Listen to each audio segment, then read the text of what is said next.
You know that feeling, right? You're staring at something you know you should be doing, a work project, a textbook, but your brain is just screaming, do anything else.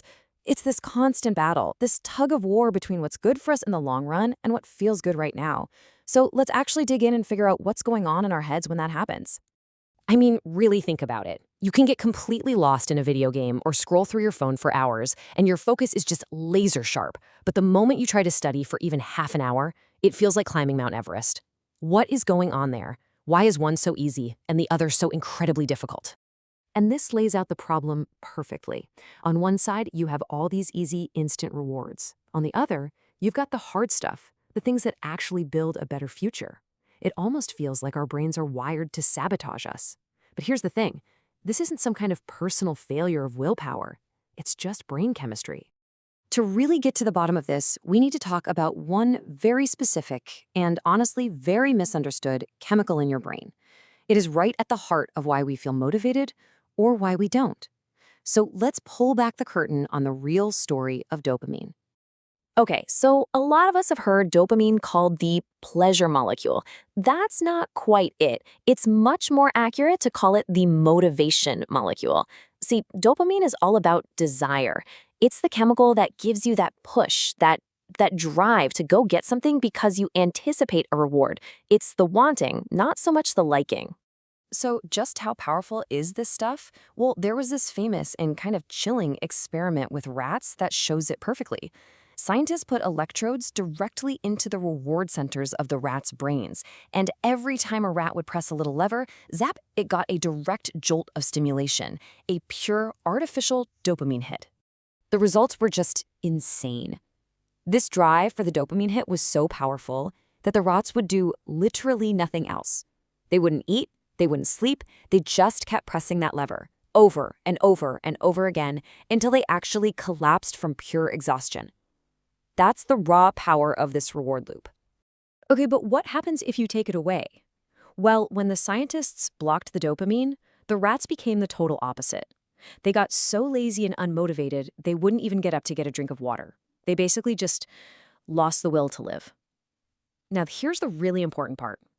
If you put food right in their mouths, they'd still enjoy it, but they had zero motivation to go get it themselves.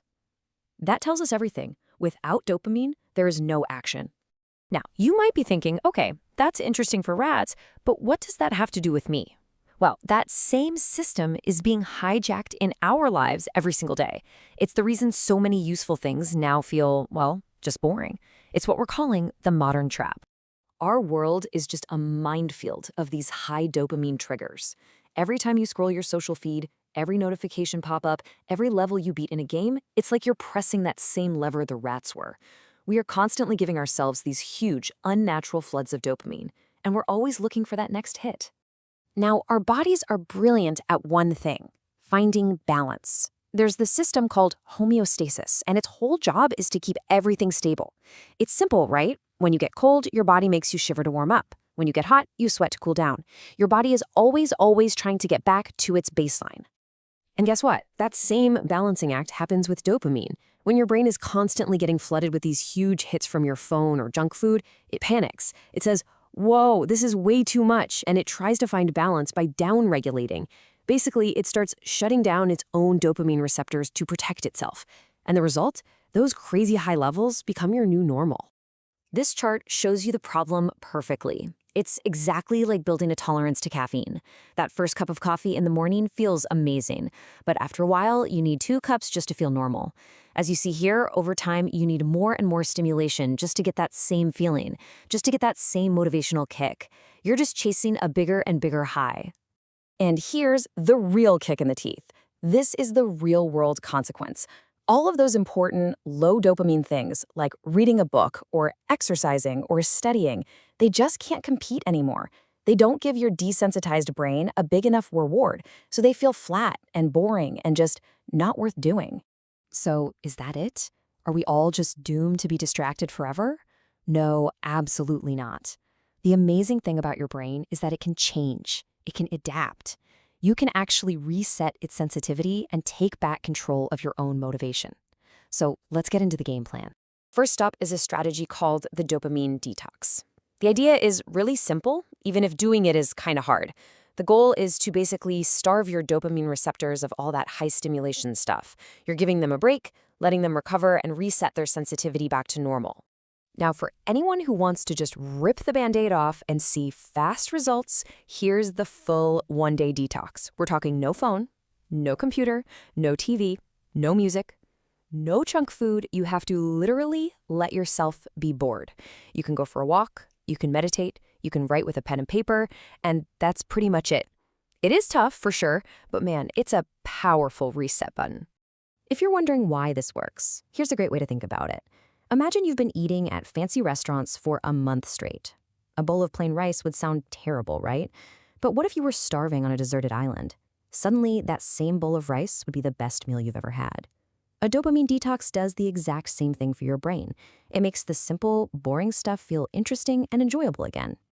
Okay, so a full, hardcore detox isn't always practical for everyone. I get it. So a more sustainable, long-term approach is to create a reward system. The whole idea here is to use those high dopamine activities, but use them strategically as a prize for getting the hard work done. But for this to actually work, you have to follow the rules. And the biggest, most important rule is this: you have to do the hard work first. If you check your phone or play a game at the start of the day, you've already shot your motivation for anything else. So the system is simple. You track your focused, productive hours. Then, at the end of the day, you cash them in for your reward. A good place to start is something like 15 minutes of reward time for every hour of hard work you put in. You see, when you boil it all down, dopamine isn't the enemy. Not at all. It's actually an incredibly powerful tool. The challenge isn't about getting rid of it. It's about learning how to aim it, how to direct that power towards the things that actually move your life forward. And that's really the choice that we all have to make every single day. Your brain is going to look for that dopamine hit one way or another. The only real question is, where are you going to let it get it from? Are you going to get it from mindless distractions that just leave you feeling empty? Or are you going to set up your life so you get it from making actual progress on your goals? Because in the end, that's really what this is all about. Every small choice you make today about how you spend your time and where you find your motivation, well, that's what's building the person you're going to be tomorrow. The choice is always yours.